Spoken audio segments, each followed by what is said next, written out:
بسم اللہ الرحمن الرحیم الحمدللہ وحدہ والصلاة والسلام علی من لا نبی بعدہ۔ اللہ کے رسول صلی اللہ علیہ وآلہ وسلم نے امت کی رہنمائی کی اور امت کی تربیت کر دی، اور امت کی تربیت کیسی کی کہ لوگوں کے دلوں کے اندر تقوی آ گیا، پرہیزگاری آ گئی، ذہنوں کے اندر سکون آ گیا، دل جو تھے وہ اطمینان سے بھر گئے، جہاں ویرانی تھی وہاں اب آبادی بن گئی، جہاں دوری تھی وہاں قربت آ گئی، ہر طرف خوشحالی آ گئی، اور جو مایوسی تھی وہ رخصت ہو گئی۔ حضور نبی کریم صلی اللہ علیہ وآلہ وسلم کے غلاموں نے آقا کریم علیہ السلام کے دین کو پھیلانے کا کام شروع کیا، اور وہ غلام بھی یہی چاہتے تھے کہ اللہ کا دین غالب ہو جائے۔ ان غلاموں نے سر تن کی بازی جو ہے وہ لگا دی، اور آگے سے آگے اللہ کے دین کو لے کر بڑھتے رہے۔ یہ جو بات میں کرنے لگا ہوں یہ عمر ابن خطاب رضی اللہ تعالیٰ عنہ کے دور کی بات ہے۔ عمر ابن خطاب رضی اللہ تعالیٰ عنہ انہوں نے بصرہ کے اندر ایک فوجی چھاؤنی بنائی جس کے کئی مقاصد تھے۔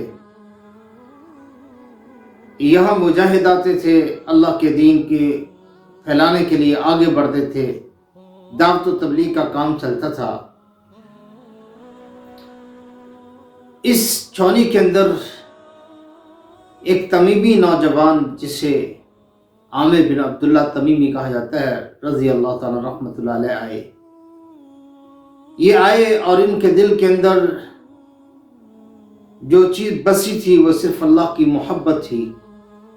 یہ اللہ کی محبت کے اندر بڑے مگن تھے، ان کا دل اللہ کی محبت کے ساتھ جڑا ہوا تھا۔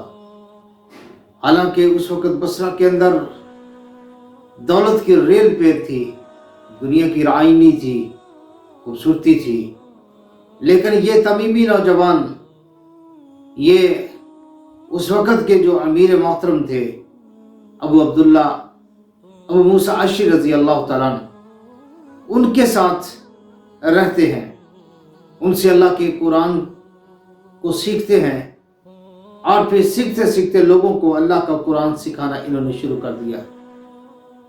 ان کی سب سے زیادہ جو مصروفیت تھی وہ اللہ کی یاد تھی۔ یہ ہمیشہ رب کی یاد کے اندر مگن رہتے، اللہ کو یاد کرتے رہتے۔ انہوں نے اپنے دن کے 3 حصے کیے۔ ایک حصے کے اندر لوگوں کو رب کا قرآن سکھاتے، اور دوسرے حصے کے اندر اپنی دنیا کماتے، اور تیسرے حصے کے اندر یہ علم کو سیکھا کرتے تھے۔ یہ نوجوان اللہ کی عبادت کے اندر مگن رہنے والا، رب کے قرآن کے ساتھ وابستہ رہنے والا، اس کے دل کے اندر کتنی چاہ تھی۔ ایک بار مجاہدین کا قافلہ جا رہا تھا تو یہ نوجوان بھی ساتھ تھا۔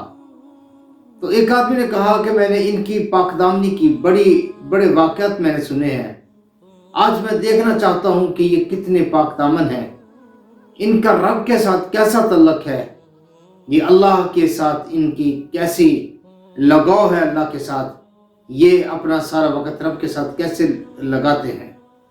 کہتے رات کا وقت تھا، ہر طرف اندھیرا چھا گیا، اور قافلے والے بھی سو گئے۔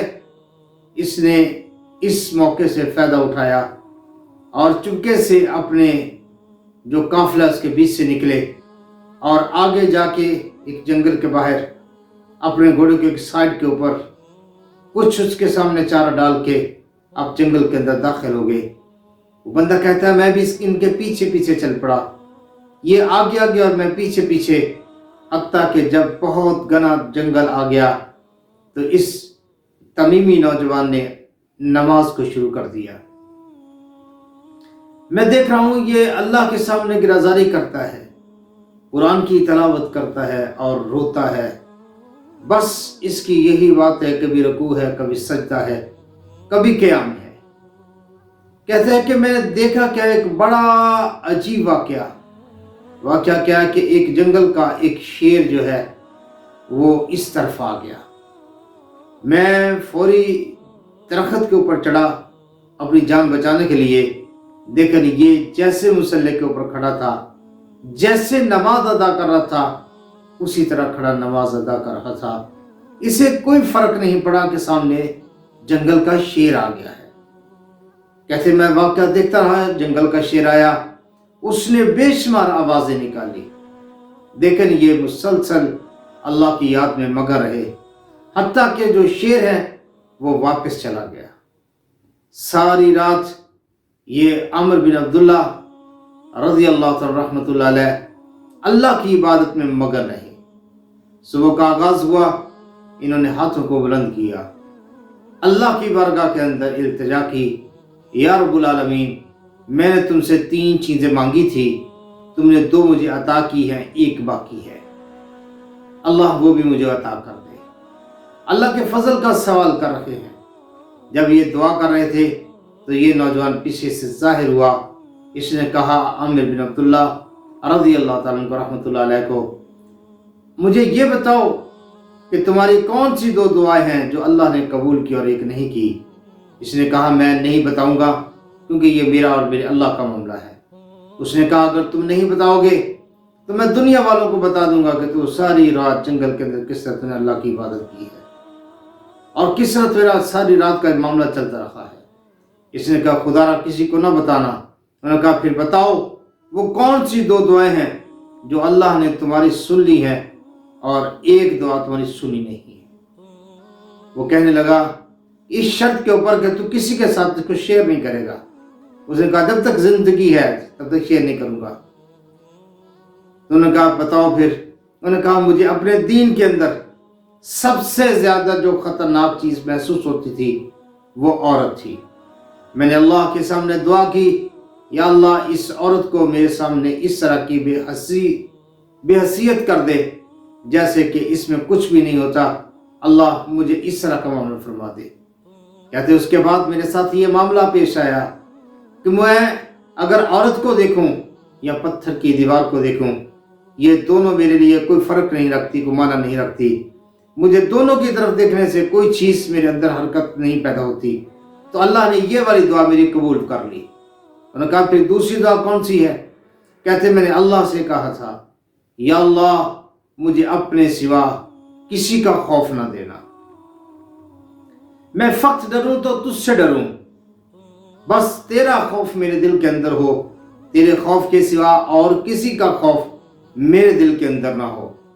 تو کہتا ہاں میں نے دیکھا ہے کہ رات جب تو نماز پڑھا تو جنگل کا شیر آ گیا تھا تو تمہیں کوئی پرواہ نہیں تھی۔ کہتے یہ وہی وجہ ہے کہ اللہ نے میری یہ دعا بھی قبول کی تھی کہ مجھے اللہ کے سوا کسی کا ڈر نہیں لگتا۔ انہوں نے کہا تیسری کیا تھی؟ انہوں نے کہا تیسری میں نے اپنے رب سے دعا کی تھی، یا اللہ میں چاہتا ہوں کہ ہر وقت تیری عبادت میں لگا رہوں، لیکن رات کو مجھے نیند آ جاتی ہے، تو میں نے اللہ سے یہ سوال کیا، یا اللہ مجھے یہ نیند والی دعا جو ابھی قبول نہیں ہوئی، اللہ مجھے نیند نہ آئے، میں ساری رات تیری عبادت کرتا رہوں۔ یہ کون ہے؟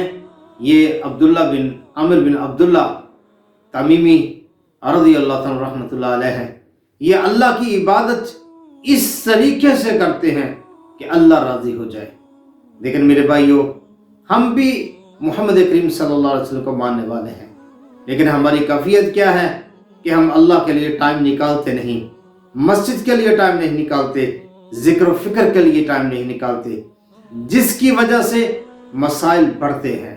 دنیا کے اندر مسائب، دنیا کے اندر مصیبتیں، صعوبتیں اور طرح طرح کی رکاوٹیں اور ہر طرف کی آفتیں جو ہے صرف اس لیے ہیں کہ ہم رب سے دور ہو گئے۔ جو رب کے قریب جاتا ہے اللہ انہیں ضائع نہیں کرتا بلکہ انہیں بلندیاں عطا کر دیتا ہے۔ وہ دنیا کے اندر بھی عزت پاتا ہے اور آخرت کے اندر بھی مقام حاصل کر لیتا ہے۔ اس کے مقام حاصل کرنے کی وجہ کیا ہے؟ اس کا تعلق اللہ کے ساتھ ٹھیک ہے۔ جو بندہ اللہ کا ہو جاتا ہے اللہ اس کا ہو جاتا ہے۔ اسی لیے تو فرمایا فاذکرونی اذکرکم واشکرونی ولا تکفرون، تو مجھے یاد کرو میں تمہیں یاد کروں گا، میرے شکر کرو، میرے ساتھ کفر نہ کرو۔